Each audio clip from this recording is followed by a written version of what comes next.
మండల్ కందనేలి గ్రామంలో doctor BR Ambedkar విగ్రహ ఆవిష్కరణ కార్యక్రమానికి ఘనంగా నిర్వహించారు.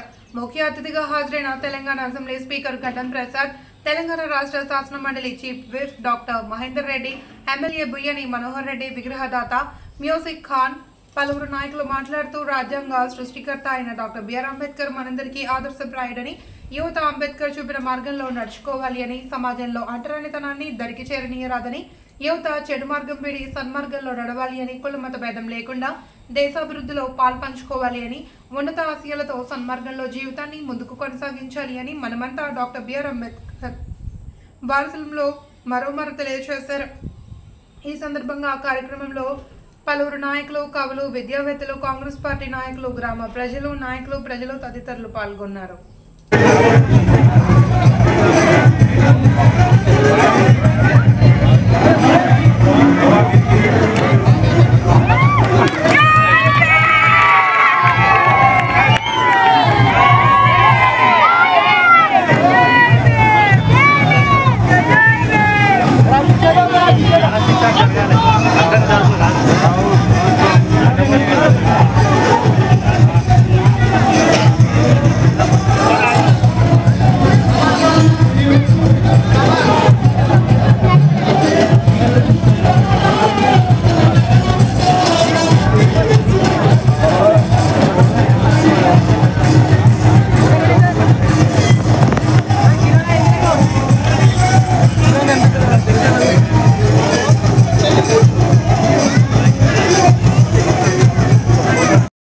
మహేందర్ రెడ్డి గారికి రాధే శ్రీకాంత్ మట్టం మల్లేశం గారు శాల్వా మెమంటో ఇచ్చి సత్కరించాల్సిందిగా కోరుతున్నాం. అదేవిధంగా తాండూరు శాసనసభ్యులు బుయ్యని మనోహర్ రెడ్డి గారికి కూడా ఉమ్మే శ్రీనివాస్, కొండల శ్రీశైలం మెమంటో ఇచ్చి శాల్వతో సత్కరించాల్సిందిగా కోరుతున్నాం.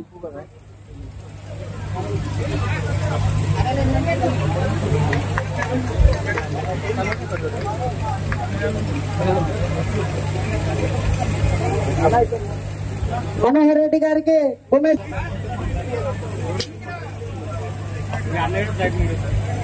సభ్యులందరూ ఇక్కడే ఉండాలి. అందరూ స్టేజ్ ఎక్కొద్దు. రాజుగౌడ్ గారికి పదల మోహన్, శ్రీనివాస్ రెడ్డి చింతలగట్టి వారి విధంగా మెమంటో శాలతో సత్కరించాలని కోరుతున్నాం. ప్రజాకవి పల్లె జనార్దన్ గారిని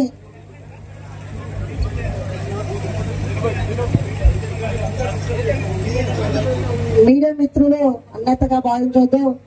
కొద్దిగా శుభాకాంక్షలు తెలియజేస్తూ, బాబాసాహెబ్ అంబేద్కర్ గారు 1891లో ఏప్రిల్ 14న మధ్యప్రదేశ్ రాష్ట్రంలోని అమ్మవాడేలో తల్లిదండ్రులు రామ్జీ మల్లోజీ సక్వాల్, భీమాబాయి లకు జన్మించారు. వారి పూర్తి పేరు భీమ్రావ్ రామ్జీ అంబేద్కర్ గారు. అంటరాని తరము, కుల వివక్షను ఎదిరించి ఉన్నత విద్య అభ్యాసం చేశారు. అసమానతలు, అస్పృశ్యత, సంఖ్యలను ఛేదించి భారతదేశమే కాదు ప్రపంచం గుర్తింపు పొందిన గొప్ప మేధావి డాక్టర్ బాబాసాహెబ్ అంబేద్కర్ గారు. దేశంలో సుపరిపాలన జరిగి అట్టడుగు వర్గాలకు న్యాయం జరగాలనే సంకల్పంతో రిజర్వేషన్లను కల్పించారు. బాబాసాహెబ్ అంబేద్కర్ అనే ఒక పేరు కాదు, అది ఈ దేశ ప్రజల జీవన నీత. దళిత బడుగు బలహీన వర్గాల జీవితాలకు వెలుగునిచ్చిన సూర్యుడు డాక్టర్ బాబాసాహెబ్ అంబేద్కర్ ఒక ఎవరెస్ట్ శిఖరం లాంటి వాడు. డాక్టర్ బాబాసాహెబ్ అంబేద్కర్ వ్యక్తిగా కాదు, ఒక శక్తి మనందరి శరీరాల్లో ప్రవహిస్తున్నారు. ఈ భూప్రపంచం ఉన్నంత వరకు డాక్టర్ బాబాసాహెబ్ అంబేద్కర్ గారి పేరు ఉంటుంది. ఈ రోజు ఢిల్లీ నుంచి గల్లీ వరకు, పార్లమెంట్ నుంచి గ్రామ పంచాయతీల వరకు ప్రజాస్వామ్య పద్ధతిలో పరిపాలన సజావుగా జరుగుతున్నది అంటే దానికి కారణం డాక్టర్ బిఆర్ అంబేద్కర్ గారు రూపకల్పన చేసిన రాజ్యాంగం. డాక్టర్ బాబాసాహెబ్ అంబేద్కర్ గారు ఒక కులానికో మతానికో సంబంధించిన వారు కాదు, వారు ఈ దేశ ప్రజల ఆస్తి. ఈ రోజు దేశంలో అట్టడుగు వర్గాల విద్య, ఉద్యోగాలలో తమ వాటాలు పొందుతూ రాజకీయ రంగాల్లో కీలకమైన పదవుల్లో ఉంటున్నారు అంటే దానికి కారణం బాబాసాహెబ్ అంబేద్కర్ గారు కల్పించిన రిజర్వేషన్లు మాత్రమే. తెలంగాణ గడ్డపై ప్రజాప్రభుత్వం ఉన్నంత కాలం దళిత గిరిజన బహుజన వర్గాలకు ఏ లోటు ఉండదు అని చెప్పి నేను అనుకుంటున్నాను. జీవనది ఎల్లప్పుడూ ప్రవహిస్తుందో అలాగే बाबा साहब उसके वजह से मुख्तसर 2 बात में मैसेज देना चाह रहा हूँ। हमारे बाबा अम्बेडकर साहब जो है हिंदुस्तान के वास्ते एक ऐसी मिसाल है। कोई भी शख्स लीडर बनने की ख्वाहिश कर रहा है या लीडर है, मैं उसे रिक्वेस्ट कर रहा हूँ बाबा अम्बेडकर साहब का जो है उनकी हिस्ट्री पढ़िए। लीडर बनने से पहले हिस्ट्री पढ़ेंगे तो बात समझ लेंगे देश कैसा चलाना है। क्योंकि लोग सब जो है लीडर बनते अपने मुफाद के वास्ते। बाबा अम्बेडकर साहब लीडर बने पूरे इंडिया की आवाम के वास्ते। आज पूरी इंडिया के अंदर 142 करोड़ की आबादी है। आज इनके जो संविधान, इनका जो कानून है, जो इनका जो है, इसकी वजह से जो है हम लोग अल्लाह के फजल से सब जो है सुकून से जिंदगी गुजार रहे। यही वजह है तो बाबा अम्बेडकर साहब का जो हमारे को कानून मिला, जो इनकी किताब पढ़िए, इसके बाद लीडर का शौक लीडर ही करिए। क्योंकि लोग जो सब लीडर तो बनते, मगर जो एक मजबूर इंसान लीडर के पास जब जाता अपनी परेशानी लेके, उसकी परेशानी सॉल्व करने के बजाय उसको परेशान करते। बाबा अम्बेडकर साहब ये नहीं सिखाए, सबके हुकूक बताए, हर इंसान के हर मजहब का हुकूक बताए। कोई मुसलमान को राइट्स नहीं है हिंदू के हक खींचने का, कोई हिंदू का राइट्स नहीं है मुसलमान के हक खींचने का। यहाँ पे हिंदू मुस्लिम सिख ईसाई सबके राइट्स बराबर है। सबके धर्म का जो है लिहाज रखते हुए जो है कानून को बनाए। आज ये मंच पर बैठने वाले तमाम लोग यहाँ पर मौजूद है, हर पार्टी के मौजूद है। ये बाबा अम्बेडकर साहब की जो है इसका वजह है और इन्हीं के कानून, इन्हीं की मेहरबानी है। आज स्टेज पे हम सब एक मंच पे ठहर के सब एक जो है एक दूसरे के बारे में बात कर ले रहे। आज जो है इनके कानून को भूल के लोग जो है अपना जो है अपने मकसद को उल्टा लेके चल रहे। तो लिहाजा आप तमाम लोगों से रिक्वेस्ट है इस किताब को पढ़िए, हर एक फर्द को पढ़ना चाहिए। मैं कुछ किताबें लेके आया हूँ, हमारे लोगों से जो है मैं रिक्वेस्ट कर रहा हूँ कि बुक्स ये लोगों के बीच में बांटिए। तमाम लोगों का बहुत बहुत शुक्रिया, थैंक यू सो मच। అధికారులు ఇంత అద్భుతమైన రాజ్యాంగాన్ని తీసుకొచ్చిన మహానుభావులు. నేను ఇంతవరకు చాలా విగ్రహాలు రాత్రి గుంటూరు వెళ్ళి రాత్రి అర్ధరాత్రి ఇంటికి వచ్చిన తర్వాత పొద్దున్నే ఈ మీటింగ్ ఉందని చెప్పగానే నేను ఇక్కడికి రావటం అనేది జరిగింది. వచ్చిన తర్వాత చాలా అలసటతోటి ఉన్న నాకు బాబాసాహెబ్ అంబేద్కర్ విగ్రహాన్ని చూసిన తర్వాత నా శరీరం అంతా కదిలిపోయింది. ఆ మహానుభావుడిని అంత గొప్ప కుర్చీ వేసి ఆ సెంటర్ లో అంత గొప్ప స్కూల్ పక్కన నిలబెట్టడం ఏదైతుందో నాకు జీవితంలో మర్చిపోలేని ఆనందాన్ని కలిగింది. ఇంత గొప్ప విగ్రహాన్ని ఏర్పాటు చేసిన మహానుభావుడు ముజిబ్ గారు చాలా చాలా ఆనందంగా ఉంది. నిజంగా మామూలు విషయం కాదు. అదే రకంగా రాజ్యాంగాన్ని తీసుకొచ్చి మన ప్రసాదన్న గారికి ప్రజెంట్ చేయటం ఏదైతుందో చాలా అద్భుతమైన విషయం. రోజులు ఆయన్ని కొలవటానికి చాలా మంది అనుకుంటారు, ఆయన్ని కొలవటానికి ఆకాశం ఎత్తు కూడా సరిపోదు. ఆయన నిలబెట్టడానికి, బాబాసాహెబ్ అంబేద్కర్ ని నిలబెట్టడానికి భూమి సరిపోదు.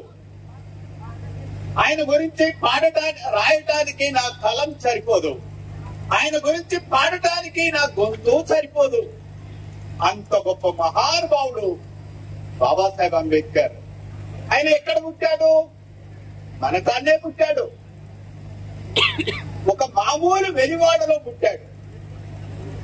బాగా కష్టపడి చదువుకున్నాడు. ఇవాళ మనం అందరం ఈ లైన్ లో ఇంతమంది ఇలా కూర్చున్నామనంటే మన మధ్య ఒక తారాజువ లాంటి సభాపతి ఇక్కడ కూర్చున్నాడంటే ఎవరి వల్ల కూర్చున్నాడు?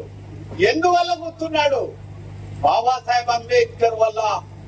మన మారుమూలలో పుట్టిన ప్రసాద్ అన్న ఇలా శాసన సభాపతి అందరినీ కూడా కంట్రోల్ చేస్తాడు. తను ఏం చెప్పదలుచుకుంటే ఎవరు అడిగినా గాని ముఖ్యమంత్రి కూడా ప్రసాద్ అన్నని మాట్లాడొచ్చా అంటే మాట్లాడు అన్న తర్వాత మాట్లాడతాడు. అరే ఎంత మామూలు విషయం అయితే ఉన్నా. ఓ శాసనసభకు శాసనసభ పతిగా వచ్చాడంటే ఈ రాజ్యాంగం వల్లనే రాగలిగాడు, బాబాసాహెబ్ అంబేద్కర్ వల్లనే రాగలిగాడు. మహానుభావుడు చాలా కష్టాలు పడ్డాడు. ఆయన 9 పిల్లలు, స్టూడెంట్స్ ఉన్నారా? ఇంతసేపు ఉన్నారు పిల్లలు చాలా మంది. అమ్మ ఆయన 9వ తరగతి చదివి 10వ తరగతిలోకి వచ్చాడు. 10వ తరగతి రావటమే 10వ తరగతిలో ఫస్ట్ మార్కులు పాస్ అయ్యాడు. పాస్ అయితే ఆయన్ని మన స్కూల్లో కనుక ఇప్పుడు వేదికని ఏర్పాటు చేసుకున్నట్టుగా ఆ గ్రామ సర్పంచ్ పిలిచారు. పిలిచి ఈయన బాబాసాహెబ్, ఈయన పేరు భీమరావు రామ్జీ, ఈ పిల్లవాడు 10వ తరగతిలో ఫస్ట్ క్లాస్ లో పాస్ అయ్యాడు. పెద్ద ఎత్తున కందనెల్లి గ్రామంలో స్పీకర్ గారి చేతుల మీద డాక్టర్ అంబేద్కర్ గారి విగ్రహాన్ని మనం ఆవిష్కరించినందుకు చాలా సంతోషంగా ఉన్నది. దీనికి ముజీబ్ గారు మరి ఆ విగ్రహం పెద్ద ఎత్తున ఇక్కడ ఇవ్వడం చాలా సంతోషం.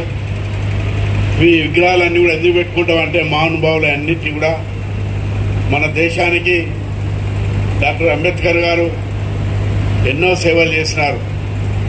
మరి అంబేద్కర్తో పాటు మరి బాబు జగ్జీవన్ గారు, గాంధీ గారు అందరూ కూడా మనం విగ్రహాలు పెట్టుకుంటున్నాం. ఈ విగ్రహాలన్నీ పెట్టడం వల్ల వాళ్ళు ఏదైతే మంచి పనులు చేసినారో, వాళ్ళు ఏదైతే భారతదేశాన్ని ప్రపంచంలో ముందుండే విధంగా వారు ఏ కళలైతే కన్నారో ఆ కళలన్నీ మనం నిజం చేయాలని చెప్పేసి, ముఖ్యంగా గ్రామాల్లో ఉన్నటువంటి యువకులంతా కూడా, ఇలా చదువుకున్న వాళ్ళంతా కూడా మరి ఆ విగ్రహాలను చూసి వాళ్ళు ఏదైతే పేద ప్రజల నుంచి కళలు కన్నారో ఆ కళలన్నీ కూడా నిజం చేయాలని చెప్పేసి ఈ విగ్రహాలను కూడా పెట్టుకుంటున్నాం. మరి డాక్టర్ అంబేద్కర్ గారు మరి అందరూ కూడా సమానంగా ఉండాలని చెప్పేసి మన భారతదేశాన్ని ప్రపంచంలో ముందున్న విధంగా కూడా మరి డాక్టర్ అంబేద్కర్ గారు అందరి వాడు, ఏదో ఒక వర్గానికి చెందినటువంటి వ్యక్తి కాదు. మరి అందరూ సమానంగా ఉండి దేశాన్ని కూడా ముందుంచే విధంగా కూడా వారు కళలు కన్నారు. కాబట్టి వారు ఏ కళలైతే కన్నారో ఆ కళలన్నీ కూడా నిజం చేయవలసిన బాధ్యత కూడా మన మీద ఉన్నది. అదేవిధంగా తెలంగాణలో కూడా ఇలా బీసీ వర్గీకరణ కానీ, దళితుల పట్ల కానీ అన్ని వర్గాలకు కూడా న్యాయం చేయాలని చెప్పేసి ముఖ్యమంత్రి గారు కూడా ముందుండి మరి చేయడం కూడా జరుగుతుంది. మరి ఇవన్నీ కూడా డాక్టర్ అంబేద్కర్ గారు అయితే కళలు కన్నారో ఆ కళలన్నీ కూడా ప్రభుత్వం, ముఖ్యమంత్రి గారు చేస్తున్నారు. రేపు రాబోయే ఎలక్షన్లో కూడా అందరికీ మంచి మంచి అవకాశాలు అంటే ముందు కూడా ఉన్నాయి, ఇంకా ఎక్కువ కూడా రానికే అవకాశాలు ఉంటాయి. కాబట్టి మనందరం కూడా వారు ఏ కళలైతే కన్నారో ఆ కళలను నిజం చేయడానికి మనం అంతా కూడా ముందుండాలని చెప్పుకుంటూ ఈ అవకాశం ఇచ్చేందుకు నమస్కారం చెప్పుకుంటూ సెలవుకుంటున్నాం. దాని గురించి ఎక్కడ దేశంలో ఎవ్వరు కూడా చేయలేరు. మన ముఖ్యమంత్రి దాంట్లో ఇబ్బంది వస్తుందని చెప్పి తెలుసు. అయినా సరే ఎవరి హక్కులు వాళ్ళకు ఉండాలా, ఎవరి దాంట్లో ఏ కమ్యూనిటీ ఎంత ఉందో తెలవాలా.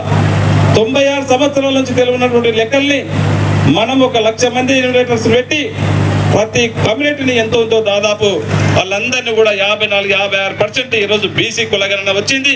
అదంతా కూడా లెక్కలతో ఉన్నాయి. దాన్ని కూడా ఈ రోజు రాష్ట్రపతికి పంపించడం జరిగింది. అసెంబ్లీలో ఆమోదించి రాష్ట్రపతి కూడా పంపించడం జరిగింది. తక్షణమే అక్కడి నుంచి వస్తే ఖచ్చితంగా కులగణన కూడా వాళ్ళు ఇచ్చినటువంటి దాని లెక్క ప్రకారం ఖచ్చితంగా తెలంగాణలో ఇంప్లిమెంట్ అవుతుంది. వాళ్ళు ఇవ్వకున్నా రేపు రాజకీయంగా మన జరిగినటువంటి కులగణన ప్రకారం ఖచ్చితంగా ఇంప్లిమెంట్ చేస్తా అని చెప్పి గౌరవ ముఖ్యమంత్రి గారు చెప్పిండ్రు. తప్పకుండా వారు చెప్పినటువంటి విధంగానే తప్పకుండా పని చేపిస్తామని చెప్పి కూడా తెలియజేసుకుంటూ, ముఖ్యంగా ఒక గొప్ప మహానుభావుని విగ్రహం ఈ రోజు కందనెల్లి గ్రామంలో పెట్టుకోవడం, ఈ గ్రామానికే ఒక వన్య తీసుకొచ్చి ఇప్పుడే అన్న చెప్తా ఉన్నాడు, విగ్రహం అంటే ఇట్లా ఉండాలా.